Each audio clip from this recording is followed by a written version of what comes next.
Hello viewers, আশা করি আপনারা সকলে ভালো আছেন।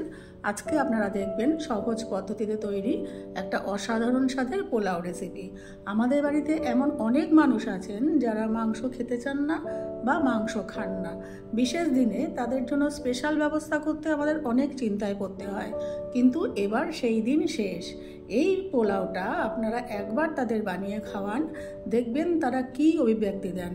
আপনারা স্টেপ বাই স্টেপ দেখতে থাকুন আমি কিভাবে এই অসাধারণ স্বাদের পোলাওটা তৈরি করি। আমি সাধারণ একটা বাসমতি চাল নিয়ে নিয়েছি এবং এটাকে ধুয়ে জল ঝরিয়ে 1 ঘন্টা রেখে দিয়েছি। তারপর একটা সসপ্যানে পরিমাণ মতো জল নিয়ে সেই জলে লবণ, একটু সাদা তেল দিয়ে নর্মাল যেভাবে ভাত করে সেভাবে ভাত করেছি। আমি এই রান্নাটার জন্য একটা মশলা তৈরি করব। তার জন্য আমি প্রথমে দিয়ে দেব দারচিনি, দিয়ে দিলাম কিছুটা লবঙ্গ, কিছুটা ছোট এলাচ, আর দেব কিছুটা মৌরি। এইগুলো দিয়ে আমি একটুখানি ড্রাই রোস্ট করে নেব।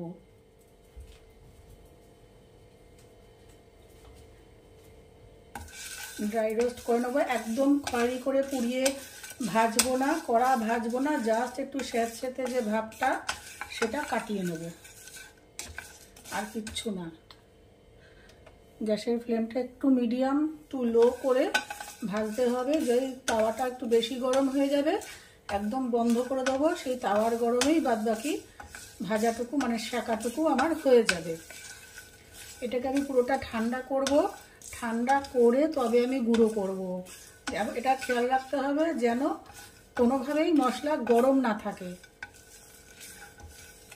গরম অবস্থায় গুঁড়ো করলে পরে মিক্সির দিলে পরে ওটা মশলাটা করলে একটু গরম হয়ে যায়, আর আবার যদি মশলাটাও গরম তাহলে এই মশলার যে ফ্লেভার, যে গন্ধ, সেটা চলে যায়। সেই জন্য মশলা সবসময় একদম ভেজে নিয়ে ঠান্ডা করে, পুরোপুরি ঠান্ডা করে নিয়ে তারপরে মিক্সিতে ভাজতে হয়, ভাজতে হয় বলছি, গুঁড়ো করতে হয়। ব্যাস, এবার আমি বন্ধ করে দেবো। বন্ধ করে আমি এটাকে ঠান্ডা করে নিয়ে গুঁড়ো করব। এই যে আমি ভাতটা করে রেখেছি, এটাকে আমি ঠান্ডা হতে দেব। জাস্ট ভাতটা করলাম, এবারে বাদবাকি প্রসেসটা শুরু করবে। এটা ঠান্ডা হতে থাকবে, তারপরে বাদবাকি প্রসেসটা শুরু করছি। এবারে নিয়েছি একটা কড়াই, দিয়ে দিচ্ছি কিছু পরিমাণ সাদা তেল,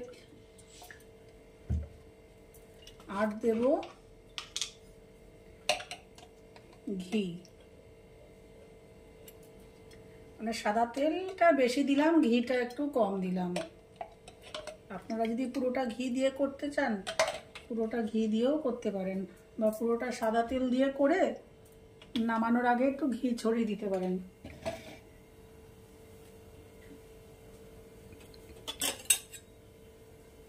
যেভাবে খুশি করা যায়।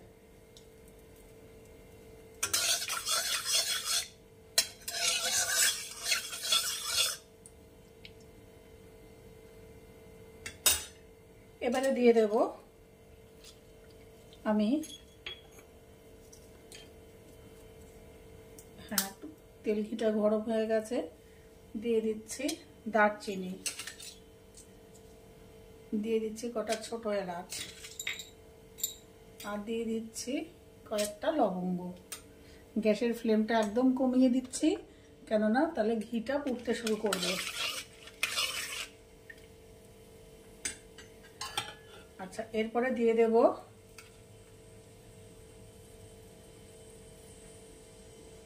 কুচো করে রাখা কতগুলো পেঁয়াজ। 2টো পেঁয়াজ দিয়েছি আমি এখানে, মিডিয়াম সাইজের 2টো পেঁয়াজ দিয়ে দিলাম। পেঁয়াজটা আমি ভেজে নেবো। এবারে আমি গ্যাসের ফ্লেমটা বাড়িয়ে দেবো, বাড়িয়ে দিয়ে পেঁয়াজটাকে ভাজবো। একদম বেরেস্তা করবো না, একটু ট্রান্সপারেন্ট হওয়া পর্যন্ত ভাজবো। আমি পেঁয়াজটা ভেজে নিয়ে ফিরে আসছি, নাহলে ভিডিওটা খুব বড়, একদম অনেকটা লম্বা হয়ে যাবে। কারো অত ধৈর্য থাকে না এত বড় ভিডিও দেখা। পেঁয়াজটা ভেজে নিয়ে আমি ফিরে আসছি। পেঁয়াজটা ট্রান্সপারেন্ট হয়ে গেছে, এর থেকে বেশি আমি কড়া করে ভাজবো না। এবারে আমি এর মধ্যে একসাথেই দিয়ে দেবো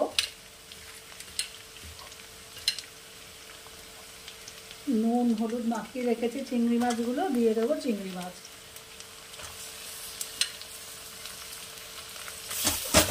সরি, এখানে চিংড়ি মাছগুলো আলাদা করে ভেজে রাখার কোনো দরকার নেই, এই পেঁয়াজের সাথে একসাথে ভাজলেই হয়ে যাবে। আর খুব কড়া করেও আমি ভাজবো না চিংড়ি মাছগুলো।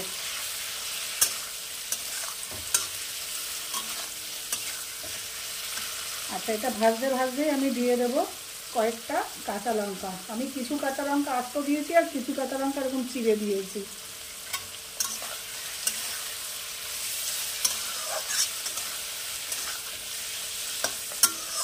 গ্যাসের ফ্লেমটা কিন্তু হাইতে আছে একদম।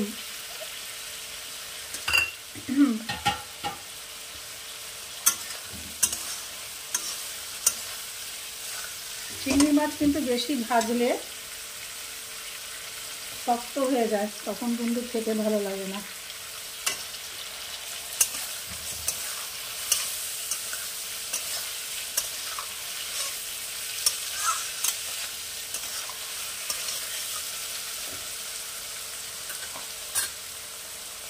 আচ্ছা, এরপরে আমি এর মধ্যে দিয়ে দেবো, আমি নারকেল কুড়িয়ে রেখেছি, এতটা পরিমাণ দেবো না, আমি অল্পই দেবো।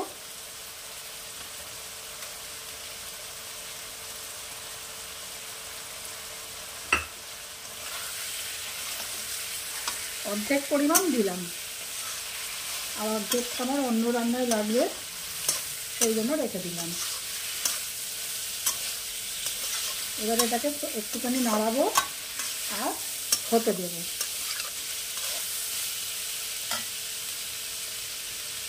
মিনিটখানেক একটু নাড়াচাড়া করার পর আমি দিয়ে দেব হলুদ, দিয়ে দিলাম 1/2 চামচ মতো হলুদ।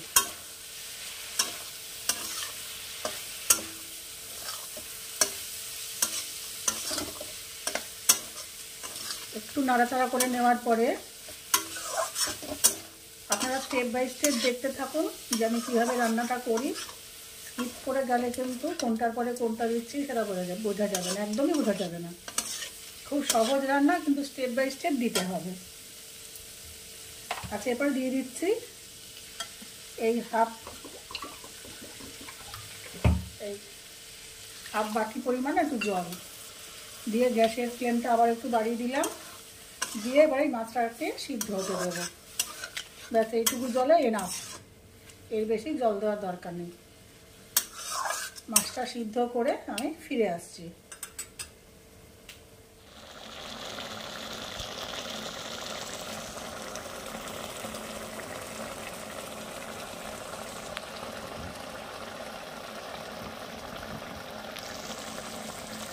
মিনিটখানেক রান্না করার পর আমি দিয়ে দিচ্ছি অল্প পরিমাণে চিনি, আর দেব এখন এটা সামান্য পরিমাণে এখন দিচ্ছি, পরে আবার পরিমাণ মতো দেবো। দিয়ে দিচ্ছি 1/2 চামচ মতো যে মশলাটা আমি গুঁড়ো করে রেখেছিলাম, সেই মশলাটা।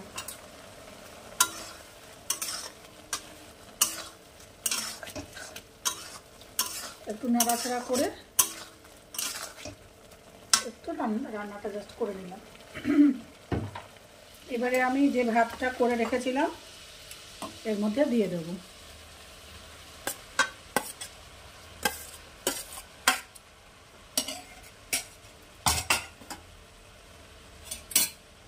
দিয়ে হালকা হাতে নাড়াতে হবে।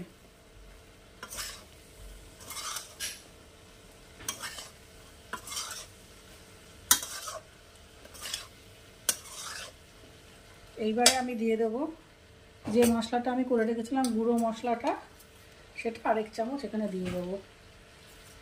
ব্যাস, দিয়ে আবার একটু নাড়িয়ে নেব। এটা কিন্তু খুব সুন্দর হয়, যারা চিংড়ি মাছ ভালোবাসে বা যারা পোলাও ভালোবাসে, বাচ্চাদের টিফিনে, অফিস লাঞ্চে অনায়াসে এটা করে দিতে পারেন। বা এমনিও বাড়িতে যদি গেস্ট আসে এটা দিতে পারেন। এর সাথে মাংস যাবে না, যদি মাংস পছন্দ করেন দিতে পারেন, নাহলে আলুর দম এর সঙ্গে খুব ভালো যায়।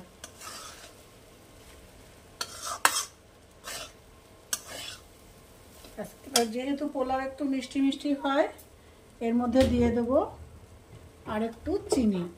আপনারা লবণটা একটু টেস্ট করে নেবেন।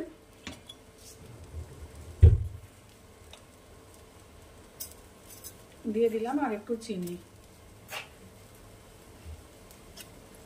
আর যদি প্রয়োজন মনে করেন একটু ঝালের জন্য আপনারা একটু কাশ্মীরি লঙ্কার গুঁড়ো বা এমনি লঙ্কার গুঁড়ো অল্প দিতে পারেন, কিন্তু আমি যেহেতু কাঁচা লঙ্কা একটু বেশি পরিমাণেই দিয়েছি, এখানে লঙ্কার আর প্রয়োজন নেই দেওয়ার। আপনারা এই পর্যায়ে একটু গরম মশলা গুঁড়ো মিশিয়ে নেবেন, একটু টেস্ট করে নেবেন লবণটা।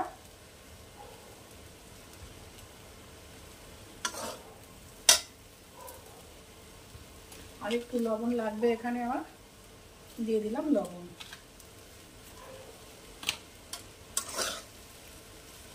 দিয়ে একদম হালকা হাতে আমি একটু নাড়াচাড়া করে নেব। এখানে লবণ, মিষ্টি, ঝাল একদম সঠিক পরিমাণে আছে, আর কিছু দেওয়ার দরকার নেই।